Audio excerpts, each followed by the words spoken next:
Hello everyone, my name is Kuber. और जैसे कि आपको पता है कि मैं यूट्यूब पर कोर्स अपलोड कर रहा था, तो कुछ कारणों से मैं कोर्स अपलोड नहीं कर पाया था, जिसमें से मैं परसेंट का पूरा वीडियो अपलोड है with question and topic wise है। तो अब हम लोग क्या करने वाले हैं, प्रॉफिट लॉस चालू करने वाले हैं। तो उससे पहले मैं आपको थोड़ा सा फ्रैक्शन और फ्रैक्शन को परसेंट में और परसेंट को फ्रैक्शन में कैसे कन्वर्ट करते हैं वो मैं आपको बताना चाहता हूँ। इसके लिए आप मेरा पुराना वीडियो भी देख सकते हो, जिसमें मैं थोड़ा डिटेल से बताया हूँ। आज मैं आपको सिर्फ थोड़ा सा ओवरव्यू दूंगा कि ये कैसे होता है, ठीक है। तो जैसे कि यहाँ पे आपके पास फ्रैक्शन दिया हुआ है, ठीक है। तो फ्रैक्शन से आपको परसेंट में बदलना है। तो सबसे पहले आपको याद करना है फ्रैक्शन को हिंदी में बोलते हैं भिन्न, बोलते हैं इसको हिंदी में क्या बोलते हैं, भिन्न है। और परसेंट को आप लोग क्या बोलते हैं, प्रतिशत, है ना, प्रतिशत बोलते हैं। तो जब कभी भी फ्रैक्शन को किसमें बदलना है, परसेंट पे बदलना है, तो हमेशा याद रखना कि जब भी हम लोग फ्रैक्शन को परसेंट में बदलेंगे तो 100 से क्या करते हैं, मल्टीप्लाई। और जस्ट इसका उल्टा, अगर मैं परसेंट को फ्रैक्शन में बदलता हूँ तो यहाँ पे क्या करेंगे, 1/100 से क्या करेंगे, गुणा, ठीक है। और परसेंट का मतलब ही आपको पता है कि परसेंट बराबर क्या होता है, 1/100 होता है। ये सब आपको पता होगा, ठीक है। तो ये जैसे 1/2 है, 1/2 का 50 कैसे आ रहा है, तो आप बोलोगे 1/2 का 50 कैसे आ रहा है, तो 1/2 गुणित कितना करेंगे यहाँ पे 50। जैसे 50 करेंगे यहाँ आपको लिखना पड़ेगा परसेंट, क्योंकि मैं क्या कर रहा हूँ, फ्रैक्शन को परसेंट में बदल रहा हूँ। तो यहाँ पे 100% लिखना, गुणा करना पड़ेगा उसमें। जैसे मैं यहाँ पे करूँगा, इसको काटूंगा यहाँ से, है ना, सॉरी यहाँ 100 होगा। जैसे ही मैं यहाँ से काटूंगा इसको, तो यहाँ से कितना आ जाएगा, आपका 50% आ जाएगा। तो ये आपका जो पहला उत्तर है ये ऐसे आएगा। ठीक, वैसे ही 1/3 है। अब 1/3 में 2 वैल्यू है, ये 1/3 है। अब उसको दोनों का वैल्यू कैसे निकालेंगे, तो इसमें किससे गुणा करेंगे, 100। फ्रैक्शन को किस में बता रहा हूँ, परसेंट में।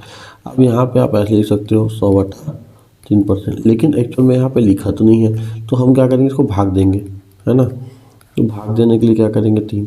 तो 3 से कितने बार में, 33 बार में चले जाएगा 99। और यहाँ पे कितना बचेगा, 1। तो आपको लिखने का आता होगा तो 33 को इधर लिखते हैं, इस को ऊपर लिखते हैं, और ये 3 कहाँ आता है, नीचे में आता है। यहाँ पे परसेंट आ गया, तो ये आपका आ गया। और यही 1/3 को मैं क्या लिखता हूँ, क्या लिख सकता हूँ, 33.33 लिख सकता हूँ। तो ये कहाँ से आ गया, यहाँ से आ गया, ठीक। वैसे ये 100 कितना है, 4 है, इसमें 100 से गुणा कर दो। जैसे यहाँ से काटोगे कितना आएगा, 25 आएगा, ठीक है। यहाँ से ये है, इसको यहाँ से गुणा कर दो 100 से। जैसे 5 से मैं 100 को काटूंगा तो यहाँ से कितना आ जाएगा, 20 आ जाएगा, ठीक है। यहाँ से जैसे मैं यहाँ पे 100 रखा, यहाँ पे ले लेते हैं, ये 1/6 है, गुणा कितना है, 100 है। आप बोलोगे यहाँ पे ये तो कट नहीं रहा है, 6% आ गया, इतना आ गया। इसका उत्तर क्या होगा, कैसे बनाएंगे इसको हम लोग क्या करेंगे, काटो काटो या फिर भाग दे दो डायरेक्ट। 100 को किससे दे दो, भाग 6 से, 6 कम 6, यहाँ आएगा 40, 6 36, यहाँ से आ गया 4, है ना। अब इसको मैं ऐसे लिख सकता हूँ ना, 16 ऊपर में कितना आएगा, 4, और नीचे कितना आएगा, 6, गुणा। इसको काट दो 2 से 3 से, तो आपको देखोगे तो 16 सही 2/3%। या देखो यहाँ पे आ गया, ठीक है। इसका दशमलव में याद करोगे तो 16.33, क्योंकि 2/3 को हम लोग क्या बोलते हैं, 6.66 बोलते हैं। जैसे 1/3 को हम क्या बोलते हैं, 0.33 बोलते हैं, ठीक है। उसके बाद है जैसे 1/7 है, 1/7 का भी आप निकालोगे तो यहाँ 100 से क्या करोगे, गुणा, है ना। जैसे कि मैं आपको दिखाता हूँ, यहाँ 1/7 का निकालोगे तो 1/7 का गुणा क्या करेंगे, 100 करेंगे। तो अब 100 बटा कितना जाएगा, 7% आएगा। अब इसको फिर सॉल्व कर दो। तो इतना कैलकुलेशन ना करो जितना मैं कर रहा हूँ ना, इसीलिए आपको क्या बोला जाता है, ये चार्ट को आपको याद करना पड़ता है ना। तो याद अगर आप करोगे तो आपके लिए बहुत अच्छा हो जाता है ना, क्वेश्चन बहुत जल्दी बन जाता है।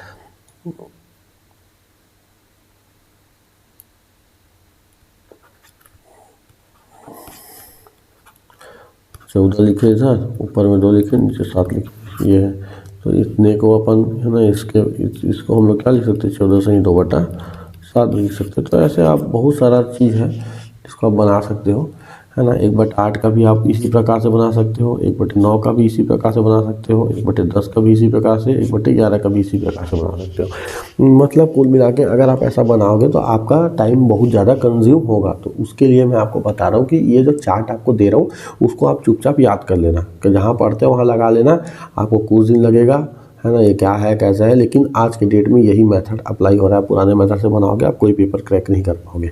आगे आते हैं, जैसे यहाँ पे 1/12 है, आप बोलोगे 1/12 का निकाल के बताओ, 1/12 का भी निकालते हैं।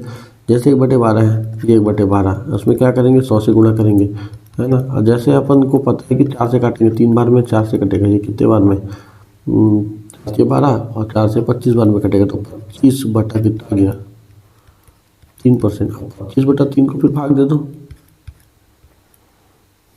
ना, कितने बार में चले जाएगा 8 बार में। 8 किया कितना होता है 24, यहाँ गया 1, तो इसी को मैं ऐसे लिख सकता हूँ 8 सही 1/3%, और 1/3 को ही मैं 8.33% भी लिख सकता हूँ, अभी पढ़ाया था देखो यहाँ पे आया। तो ऐसे करके आप 1/13 का भी निकालना, 1/7 का भी निकालना, 1/15 का भी निकालना, 1/16 का भी निकालना, आप करके देखना आपका वैल्यू एकदम एग्जैक्ट आएगा। दशमलव में निकालो या किसी में भी निकालो, है ना, आपका वैल्यू एकदम एग्जैक्ट आएगा। लेकिन मैं बता रहा हूँ आपका दशमलव का वैल्यू उतना ज़्यादा काम नहीं आता है जितना कि आपका फ्रैक्शन का वैल्यू आता है, लेकिन आपको दोनों याद करना है ना, क्योंकि काम है इसीलिए मैं बोल रहा हूँ, है ना। 1/5 का ये 20 है, 20 का भी निकाल के दिखा देते हैं। चलो 1/20 सॉरी 1/20 है, गुणा 100 करो उसमें। जैसे 100 से करूँगा तो यहाँ से कितना आएगा 5, और आपको पता है यहाँ पे कितना आएगा 5%, देखो निकल गया। जैसा बोलोगे वैसा निकलेगा। 24 का बोलोगे 24 का निकल जाएगा। 25 का बोलोगे 25 में 100 का गुणा कर दो, 25 से कट जाएगा कितने बार में 4, तो यहाँ कितना गया 4%, है ना। तो ये सब है जिसको आपको क्या करना है, याद करना है, जो कि इम्पोर्टेंट है। इसको आपको मैंडेटरी है, आपको याद करना ही करना है। जैसे यहाँ पे आपको एक लिखा हुआ है कि है ना 1/3 का वैल्यू, मेरे को क्या बोला 1/3 का वैल्यू कितना दिया 33 सही 1/3% होता है ना। तो हमको 2/3 को क्या करना है, निकालना, 2/3 का वैल्यू निकालना। तो हमको देख के पता चल रहा है कि 1/3 है ना, ये कितना होता है 33 सही 1/3%, और दशमलव में बोलेंगे तो 33.3% होता है। हमको पता है यहाँ क्या है, ऊपर में 2 है, तो क्या कर दूँ मैं, ऊपर में क्या कर दूँ 2 का गुणा कर दूँ, क्या तो 2/3। जब ऊपर में 2 का गुणा हो रहा है तो इसमें भी कितने का गुणा हो जाएगा मेरा 2 का।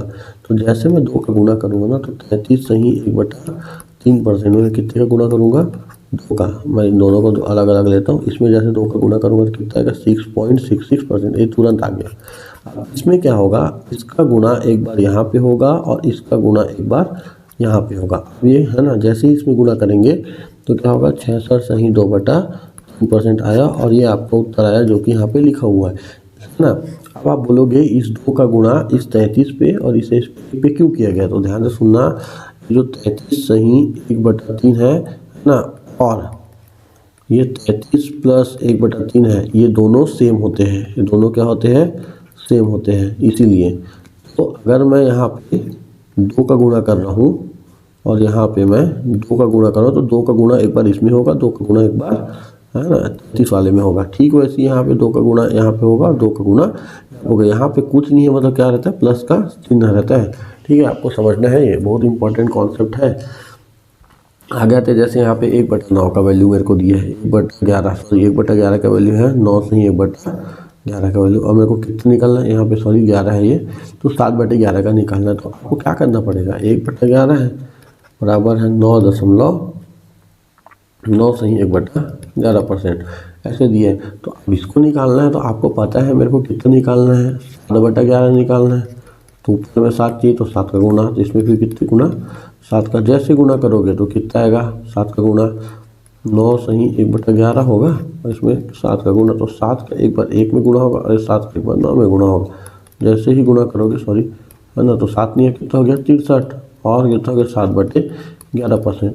ये आपका आंसर है। लेकिन इसमें एक के सप्लाई होगा, यहाँ पे देखना है 66 सही 7/11 दिया हुआ है।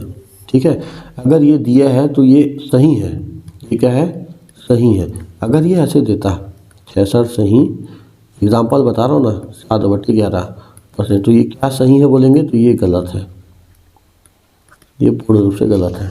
ठीक है, अब क्यों गलत है, इसके लिए आपको भिन्न पढ़ना पड़ेगा। भिन्न में जब मैं पढ़ाऊँगा आपको उचित भिन्न, अनुचित भिन्न, मिश्रित भिन्न, ये सब हम लोग वहाँ पढ़ेंगे, है ना।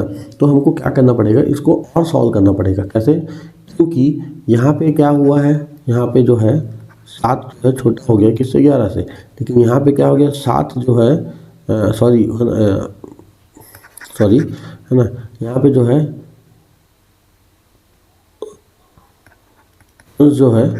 ना वो क्या हो गया है, छोटा हो गया किससे, हर से, और यहाँ पे क्या हो गया है अंश जो है वो बड़ा हो गया किससे, हर से। तो इसी को समझना है, अगर जब कभी भी ऊपर वाला वैल्यू जो है नीचे वाले वैल्यू से बड़ा आ गया तो आपको एक स्टेप और करना है इस गलत को सही बनाने के लिए। क्या करना पड़ेगा, है ना, आपको पता है यहाँ कुछ नहीं है तो क्या है, आपको सही ये सब दिमाग में होता है, प्लस 11/7। क्या आप 11/7 को नहीं तोड़ सकते हो, 11/7 को एक सही 4/7 में नहीं टूट सकता। जिसको ये तोड़ने नहीं आया वो 11 को भाग दो 7 से, 7 एकम 7, यहाँ आएगा 4। क्या इसको एक को ऐसे लिख सकते हैं, 4 इधर आएगा 7 इधर आएगा, यहाँ कुछ नहीं है तो क्या है, प्लस है। तो क्या मैं इसको ऐसे लिख सकता हूँ और आगे करके 63 प्लस 1 सही 4/7। इसको और सॉल्व करेंगे तो कितना है, 64 सही 4/7। तो ये मेरा सही आंसर होगा, है ना, ये मेरा सही आंसर नहीं होगा। कौन सा सही आंसर होगा, ये, क्योंकि अब क्या हुआ है, ऊपर वाला जो वैल्यू है वो क्या आ गया, छोटा आ गया किससे, नीचे वाले से। बस मेरे को यही लाना है, जब भी आप बनाओगे उसमें यही देखना पड़ेगा आपको। जैसे ये केस है, ये इस केस में क्या दिया है, 1/3 दिया है। इसका वैल्यू आपको अभी बताया था 33 नहीं 1/3% होता है। यहाँ किसका वैल्यू निकालना है मेरे को, 4/3 का। 4/3 का तो यहाँ 4 से गुना करना पड़ेगा ना, 4/3 आएगा तभी तो इसमें भी कितना गुना 4 का। तो जैसे ही आप यहाँ पे गुना करोगे 33 सही 1/3% है, यहाँ पे गुना 4। तो इस 4 का गुना यहाँ पे करेंगे, इस 4 का गुना यहाँ पे करेंगे। जैसे ही गुना होगा तो 4 तिया कितना होगा, 4/3, 4 तिया 12, हासिल 4 तिया 12 और 1 13, 132 इतना होगा। लेकिन ये क्या सही है बोलेंगे तो क्या बताओगे, ये गलत है। ये क्या है, गलत है, ये सही नहीं है। क्योंकि ऊपर वाला जो वैल्यू है वो क्या आ चुका है, नीचे वाले से बड़ा आ गया है। क्या आ गया है, बड़ा, इसीलिए। तो अब हम इसको कैसे सॉल्व करेंगे, थोड़ा सा 132 प्लस, है ना, ये बताओ 4/3 है। क्या मैं इसको ऐसे एक सही 1/3 लिख सकता हूँ, 3 एकम 3, और इसमें क्या होगा, ये जुड़ेगा और वहाँ से बन जाएगा। अगर नहीं आता तो 4 से भाग दे दो, 3 एकम 3, 3 से भाग दे दो, एक सही 1/3 ऐसे लिखेंगे। यहाँ पे लिखेंगे 1 प्लस का 1/3। अब इन दोनों को जोड़ेंगे तो कितना आएगा, यहाँ से 133 सही 1/3%। ये ऐसे है। दूसरा ये भी तरीका है कि आप 4/3 दिया है, इसी को यहीं पे तोड़ दो 1/3 में। आपको पता है 1 का भिन्न कितना होगा, 100% होगा, और 1/3 का तो अभी पढ़ाया था मैं 33 से 1/3%। तो यहाँ से जोड़ दोगे तो 133 से 1/3%। ये पड़ गया, इजी है, लेकिन ये वाला थोड़ा टफ है। लेकिन आपको यही मेथड ही काम आएगा, देखना। आप इस मेथड से नहीं तोड़ पाओगे कभी भविष्य में, तोड़ सकते हो लेकिन वो देखना पड़ता है, ठीक है। जैसे यहाँ पे दिए है, ये आपको प्रश्न दिए, इसको हमको तोड़ना है। तो इसको कैसे तोड़ोगे, 33 6 2/3%। मैं कैसे बनाता इसको, मैं इसको कैसे करता, मेरे को पता है कि मैं इसको 300% लेता प्लस 66 सही 2/3% ले लेता। मेरे को पता है कि 100% का वैल्यू 1 होता है, तो 300% का वैल्यू 3 हो गया, धन। अब मेरे को ये भी पता है कि 33 सही 1/3% का वैल्यू कितना होता है, 1/3 होता है। तो ऐसे ही 2/3 का वैल्यू मेरा कितना होगा, 66 सही 2/3 अभी निकाले थे। तो यहाँ पे मैं कितना लिखूँगा, 2/3। इसको सॉल्व करूँगा, 3 गुना होगा, 3 तिया 9, 9 और 2 कितना होगा, 11/3। ये मेरा आ जाएगा यहाँ से आंसर। तो वही है यहाँ से। तो आज मैं सिर्फ और सिर्फ आपको प्रॉफिट एंड लॉस स्टार्ट करने के पहले एक आपको रिवीजन कराना था, ठीक है। तो रिवीजन आपको करवा दिया हूँ। अगर आपको वीडियो अच्छा लगेगा तो बिल्कुल लाइक कमेंट सब्सक्राइब करिएगा, और कल से आप बिल्कुल रेगुलर रहिएगा। कल से मैं आपका डेली आपको लगभग 10 से 15 क्वेश्चन पर मैं वीडियो आपको कराने वाला हूँ, और आपको पूरा कोर्स फ्री में निःशुल्क कराऊंगा। जो मैं पहले पढ़ाता था, जिसको पढ़ के बहुत मेरे जो स्टूडेंट लोग सेलेक्ट हुए हैं, है ना, तो वही मैं कोर्स पूरे तरीके से निःशुल्क देना चाहता हूँ, ठीक है। तो थैंक यू।